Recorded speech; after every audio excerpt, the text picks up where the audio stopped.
મહેસાણા જિલ્લાના વસાઈ વિસ્તારમાં ઓસ્ટ્રેલિયા જવા મામલે મોટી લૂંટની ઘટના સામે આવી છે, જેમાં એજન્ટ દ્વારા બે યુવાનો સાથે છેતરપિંડી કરી 64 લાખ રૂપિયાની લૂંટ કરવામાં આવી હોવાનો આરોપ છે. મળતી માહિતી મુજબ એજન્ટ નિલેશ બ્રહ્મભટ્ટી બે યુવાનોને ઓસ્ટ્રેલિયા મોકલવાની લાલચ આપી દિલ્હી બોલાવ્યા હતા. ત્યારબાદ પૈસા લેવા માટે બે શખ્સને વસઈ મોકલવામાં આવ્યા હતા, પરંતુ એજન્ટ દ્વારા મોકલાયેલા શખ્સોએ 64 લાખ રૂપિયા લઈ ફરાર થઈ ગયા હતા.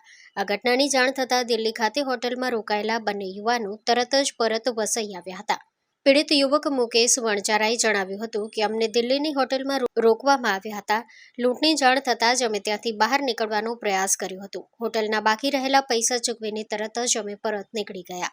આ સમગ્ર મામલે 64 લાખની લૂંટ અંગે એજન્ટ નિલેશ બ્રહ્મભટ્ટ સહિત 3 અજાણ્યા શખ્સ સામે ફરિયાદ નોંધાઈ છે. પોલીસ દ્વારા આ મામલે તપાસ હાથ ધરવામાં આવી છે અને આરોપીઓને ઝડપી પાડવા પ્રયાસ શરૂ કરાયા છે. સ્ટોરી રિપોર્ટ બાય મયુર પંડ્યા, મહેસાણા. ચાવડા બલવંતજી સતુજી. શું ઘટના ઘટી તમારી સાથે?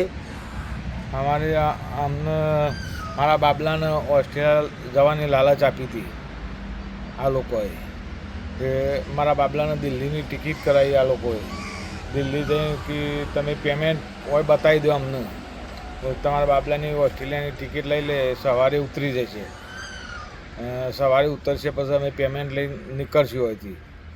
એટલામાં તો રાતે 9 વાગ્યાના સમારે અમને રિવોલ્વરો કાઢી અને ઠેલા લઈને ભાગ્યા. કેટલા પૈસા હતા? 64 લાખ રૂપિયા. તમારી સાથે બીજો કોણ હતું?